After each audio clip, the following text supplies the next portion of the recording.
এটি হলো পৃথিবীর এক ভয়ঙ্কর শাস্তির দেশ, যে শাস্তিগুলো দেখার পরে আপনার শরীরের সমস্ত পশম দাঁড়িয়ে যাবে। তবে যদি আপনি দেখে এমন হন, তাহলে এই শাস্তি যারা ভোগ করছেন তাদের অবস্থা কেমন হয়েছে একবার একটু চিন্তা করে দেখুন। তাই চলুন কোরিয়ার কিছু ভয়ঙ্কর শাস্তির ইতিহাস আমরা জেনে নিই।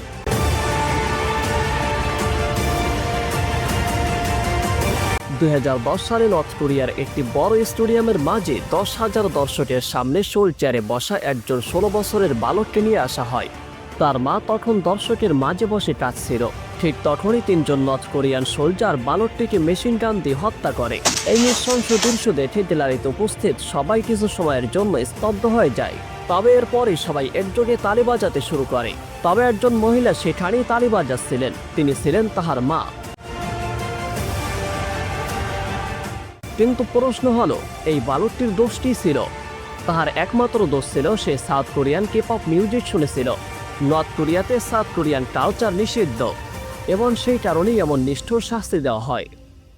দেশের জনগণকে নিয়ন্ত্রণ করার জন্য নর্থ কোরিয়া কঠোর শাসন প্রতিষ্ঠা করেছে, যে কারণে সব থেকে ছোট অপরাধেও মৃত্যুদণ্ড ভয়াবহ শাস্তি হতে পারে। 2017 সালে 24 বছরের এক মহিলা তাহার পুত্রকে নিয়ে নর্থ কোরিয়া থেকে পালাতে চেয়েছিল। চীনে পৌঁছানোর পর সেখানে কর্তৃপক্ষ তাদের নর্থ কোরিয়ার হাতে তুলে দেন। এরপর তাদের নির্দয়ভাবে টর্চার করে হত্যা করা হয়।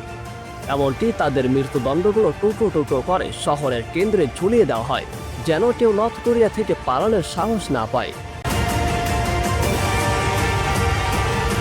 এমনই এক ঘটনা ঘটে 2020 সালে, যেখানে 200 নাগরিককে একসাথে হত্যা করা হয়।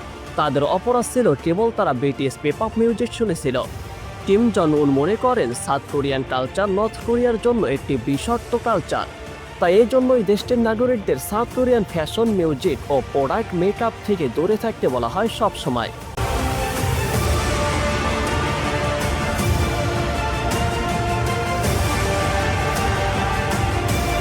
এখানে এমন এক মহিলা ছিলেন যিনি নিজের জীবনকে ঝুঁকি নিয়ে নিজের সন্তানকে একটি জ্বলন্ত ঘর থেকে উদ্ধার করেছিলেন। তবে তাহার দোষ ছিল তিনি তখন ভুলে গিয়েছিল সুপ্রিম লিডারের ছবি উদ্ধার করতে। আর তার প্রতিবেশী যিনি ছবিটি উদ্ধার করেছিলেন তাকে সুপার হিরো হিসাবে প্রশংসাও করা হয়।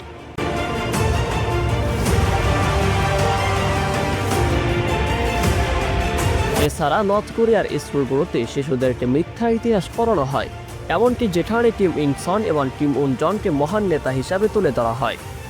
আর এই ব্রেন ওয়াশিং এর প্রতিক্রিয়া 17 বছর চলে, যেন প্রত্যেক নাগরিক কেবল সরকারের প্রতি অনুগত করতে পারে।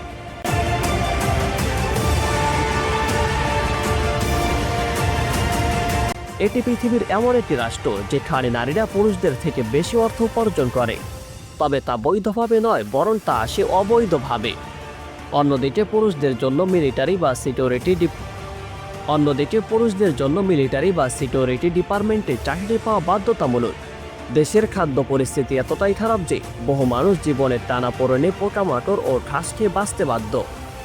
এমনকি নর্থ কোরিয়ার বন্দি ক্যাম্পগুলোর অবস্থা আরও ভয়াবহ।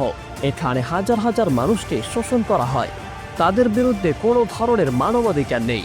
আর সবচেয়ে আতঙ্কজনক বিষয় হলো, যদি কেউ কারো সাহায্য না করে বা কোনো অপরাধ রিপোর্ট না করে, তাহলে সেই সাথে তাকেও মৃত্যুদণ্ড দেওয়া হতে পারে।